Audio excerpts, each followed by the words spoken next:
তারা যখন দরজায় ছিল তারা এসেছে গেঞ্জি প্যান্ট পরে, তাদেরকে দেখে কোনোভাবেই বোঝার উপায় ছিল না যে তারা আইন শৃঙ্খলার লোক, সত্যি বলতে।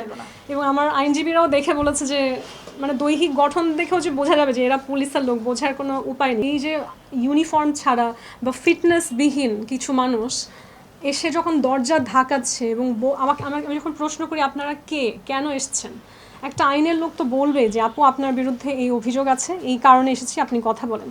না, তারা আমাকে বলছে তারা আদমশুমারির মানুষ হওয়ার অ্যাক্টিং করছে, বলছে আমরা বার্থ সার্টিফিকেট নিয়ে কথা বলবো। এখন আমি প্রথমত হচ্ছে আমি ভিডিওটাতে কিন্তু দেখা গিয়েছে যে আমি ঘুম থেকে উঠেছি, আমার চুল আওলা ঝাওলা, আমি ব্রাশ করা না, আমি ঠিক মতো জামা কাপড় পরা না, আমার দরজা ঝাঁকিয়ে যাচ্ছে। অনেকের কাছে মনে হতে পারে আপনি জামা পরে আসেননি কেন।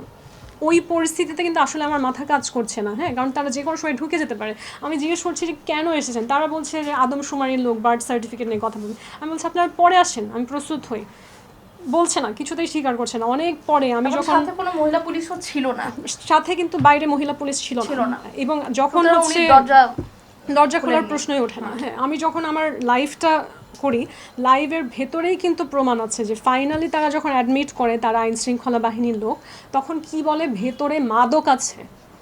আপনার বাসায় কোনো মানুষ এসে যদি বলে যে আপনার বাসায় মাদক আছে, আপনি কি ভয় পাবেন না? এটাই তো স্বাভাবিক। আমার বাসায় তো মাদক নেই। এবং আমি এটাই আমার কাছে অদ্ভুত লাগছে যে এখন যদি কোনোভাবে তারা সাজিয়ে গুজিয়ে বলে যে ভেতরে মাদক পাওয়া গেছে, আমি তখন সেটা কীভাবে করে নিজের ইনোসেন্স প্রুফ করব। সেই কারণেই কিন্তু আমার লাইফটা করা, যে একটা প্রমাণ থাকবে। কিন্তু তারা যখন আমাকে ফেস করে সামনাসামনি দরজা ভাঙার পরে, যখন আমাকে দেখে, আমার সাথে কথা বলে এবং আমাকে নিয়ে যায়, আস্তে আস্তে কিন্তু এই ব্যবহারটা পরিবর্তন হয়েছে। হ্যাঁ, এবং সত্যি বলতে যেটা অনেক কিছুই বানিয়ে বলা যায় যে আমার উপরে এই অত্যাচার করেছে, এই করেছে, সেই করেছে, দ্যাটস নট দ্য ট্রুথ।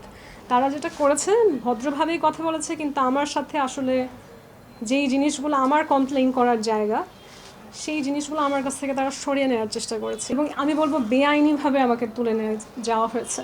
এবং ডিটেনশনও যদি আমি বলি, আমি এই কালো আইন চাই বিলুপ্ত হয়ে যাক, এবং যারা এটা নিয়ে অনেক প্রোটেস্ট করছে আমি তাদেরকে সাপোর্ট করি। কিন্তু এই কালো আইনটাও যদি বলি, সেটাও কিন্তু সঠিক প্রক্রিয়াতে অ্যাপ্লাই করা হয়নি। কারণ ওই রাতের বেলা কোর্ট বসে যে সিএমএম কোর্টের একজন মানুষকে দিয়ে ওটার অ্যাপ্রুভাল করিয়েছে, আইনত কিন্তু তার অধিকার নেই সেটা করার।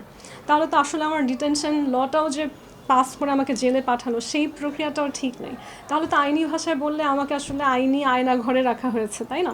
জেলে রাখা হয়নি, কারণ জেলে একটা মানুষকে নেওয়ার যে প্রক্রিয়া সেটাও ঠিক হয়নি।